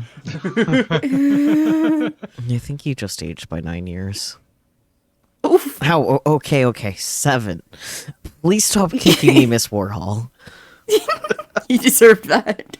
He did. I know I look good. You do too. I look like my father. Yeah. So true, Bessie. And you hate it? Yes. I don't know anymore. All that matters is that Mother is doing better. Henri pats my head. No. Okay, try to have fun today. Thanks. You too. I look for Vincent in the crowd. He's talking to one of our teachers. All smiles as usual. I join in as his shadow. Neither. You look different. You look tired. Do I? Well, I suppose I'm not really fond of long ceremonies. Is Miss Warhol not with you? Just participating in a photo shoot with other girls. I ran away as soon as I saw the camera. Vincent laughs, visibly amused. And it's too stuffy in this suit. I have to agree. Well, there's nothing much we can do about it, right? Yeah, I just wanted to be over soon. You could kiss about it, I mean, they're both in tuxes. It's perfect time. right? By the time we get to the rented conference hall, it's already evening. The banquet doesn't interest me, but I already paid for it, so I stuffed myself full of random appetizers. That's so valid. Vincent's dissecting a steamed carrot with the precision of a surgeon at a nearby table. Of course he is. He seems bored. The moment I decide to approach him, he's engaging in a conversation with someone else. Too bad. I decide to look for Henri and find her surrounded by girls on the floor below. She looks like she's having fun, so I leave her to it. And don't tell me that out of all the people in class, I only managed to become somewhat friendly with two. With the rest, I don't really have anything to talk about. Unless it's homework. Maybe it's for the best if we forget each other's names after we all go separate ways. In a corner of my eye, I see Vincent leaving the hall. You're leaving? Just taking a walk outside. It's a bit noisy in here. No, alright. It doesn't look like he's going to come back. I'll see you later then. I'll see you. Why wouldn't you join him? Literally, why wouldn't you go with him? Crap, his coat is still here. Oh, he's about to go get some air. When I run out of the building, Vincent is nowhere to be seen. I jog a bit to the main road until I spot the familiar silhouette. Vettel, wait, your coat. Thank you. You didn't have run. I would have come back for it later. It didn't seem like it. Vincent covers his mouth with his hand, hiding the surfacing emotion. Is that so? Mind if I walk with you for a bit? Sure. We walk in silence. There's too much on my mind, but I can't put any of it into words. Somehow we ditched the prom night without really planning to. I don't think anybody's going to look for me today anyway. We reach a viewpoint on the hill. It's the highest platform in the old town. Vincent is panting lightly, exhausted from climbing the stairs. It's pretty up here. It's pretty high up here, isn't it? I'm not fond of high places. It feels all too familiar for some reason. I feel sick. I like them though. Even the air here feels clearer. Vincent leans over the fence and hails the night air. Being above everything, leaving all the noise and commotion down below. Don't you feel the same? No. I feel like I could fall down any second. I see. Oh, are you alright? I crouch down, my head spinning. I'm not alright. It's like we've been here before. Yet, it's not the same. You never talk about anything that really matters, do you? Always all smiles and big talk. Talking, yet nothing you say has real weight to it. I'm sick of your smiling face. What? I see. Should I say what you want to hear then? Or agree with everything you say like you always do? Hi, Frey. My personality has nothing to do with this. Does it? I'm led to believe that you're as much of a control freak as I am. No matter how much others worry about you, you decide to shoulder everything on your own. That's because of how my mother is. That's because I don't want to be a burden. But for you, it's all about your image. But if I asked for help, who would provide it? You. At the very least, I'd listen to what you have to say. You just don't trust me enough. You don't trust anyone. Vincent's eyes gleam with ice. The only one who sees a problem in it is you, Tyler. You're not the problem. You're not the solution to my problems. Almost said that in the wrong order. But you might be the problem to my solutions. Yeah, exactly. Neither am I to yours, even though you seem to think otherwise. Needles and knives. His words pierce through, but I don't falter. I know. Yet I want to understand you. It's not your fault that I don't. You're someone I've always looked up to. You could do things I couldn't and find the right words to influence others. It always felt like your opinion mattered. And crouched down and faced the ground, suddenly flustered. I thought I wouldn't mind losing my individuality if it meant getting influenced by yours. Vincent's gaze becomes absent-minded. I'm a bit envious. I have no one like that. There's only myself. Always have been. I have no role model and have a hard time finding a reflection of myself in other people. It's like standing on the other side of a one-way mirror.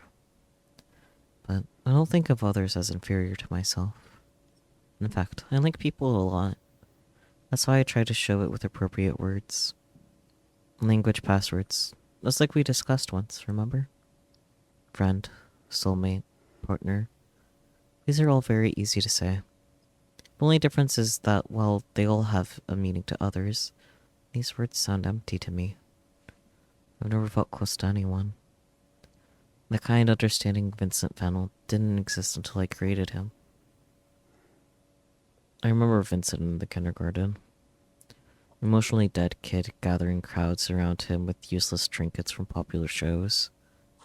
The only time he ever showed emotion was when he tore off wings from those ants, claiming to be in control. Control. Is that what it's all about? Always has been. You Always will be. claim that you don't mean things you say. That your personality is fabricated. I don't think you're being entirely honest. You're right. I don't mean it either. It's insufferable. You. However, Vincent isn't looking at me. His mind is elsewhere. It's like there's a wall between myself and the rest. Ever since my childhood. I've been trying to break through it by trying to be someone I'm not. Yet, it's meaningless. Even if I tried... Bleh, even if I make it seem like he exists, I can't become him. Deep inside, I must be the same child who laughed at the ants whose wings he tore off. Just because it was the only time when he felt like he was in control over someone's life. Because he lacked control over his own. Still, you've been trying your best, haven't you? All this talk about a quiet place, those bruises. I think it's pretty obvious at this point that whoever you live with, they've been... I stumble on my own words. They haven't been treating you well. The Vincent I remember was an empty husk of a person. It's like you were never physically there at all.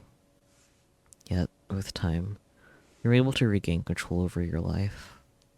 It's not like you became someone whom others look up to overnight. You worked hard for it. Because you care.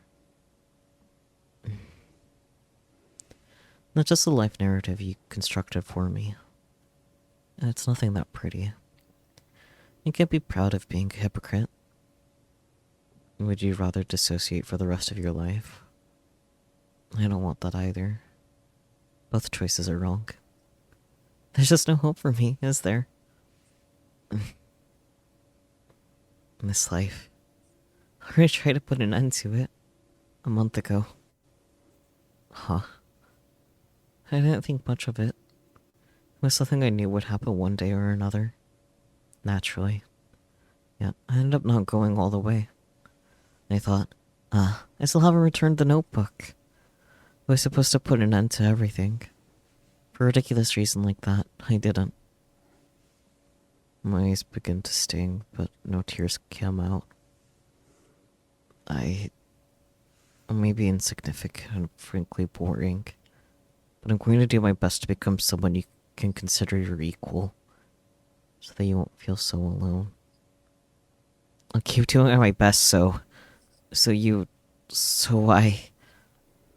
In the corner of my eye, I see Vincent crouching down near me, putting a hand on my shoulder. Don't push yourself, he says, his gaze remaining frozen. You're already doing enough. Empty words and template phrases. Neither of us can find comfort in each other's words. Neither of us know what to do. I want you to live, I croak out. Not to a corpse, not to an imaginary construct, not to a vacant shell, but to Vincent Fennel himself. History repeats. I can't see his face. I see, Vincent says simply. No tears, no surprises. That's how Vincent Fennel is. Yet, his words sounded almost thankful. Vincent gets up and extends his hand to me. Congratulations on graduating, Charles. I reach out and accept his hand.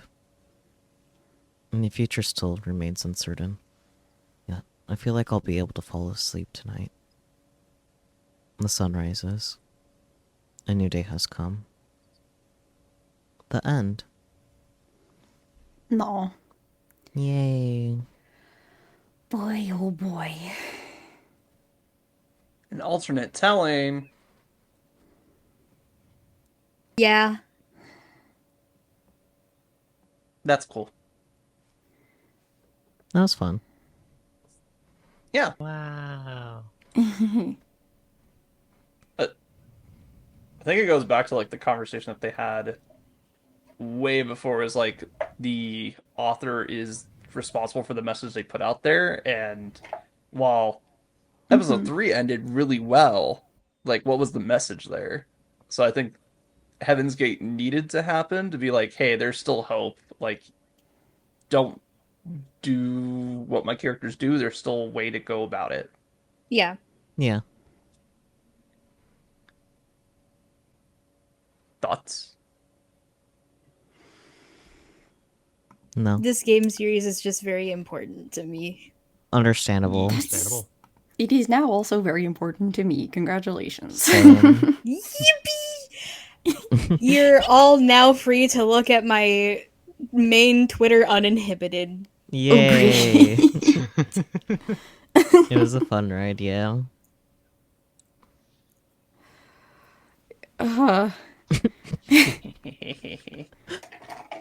Goofy. Well, this was fun because I'm like, I just love watching my goofy little kids interact with each other. It's a good time. We got more of the brothers, Bennett and Felix. Yeah. So true.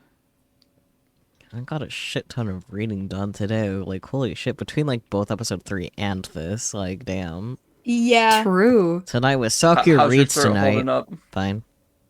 I have water. I know, crazy. Q84, let's go Q84. Q84 is bae. I mean, Yeah, you're right. We love Q84. She's a little chaos gremlin, and we love her. Yeah. I definitely want to draw, like, Hello Charlotte fan art stuff, but, like, ideas non-existent. Do it. Draw Mad Cat. You're Draw so Mad right. Cat. I should draw Nothing Mad but Cat. Mad Cat.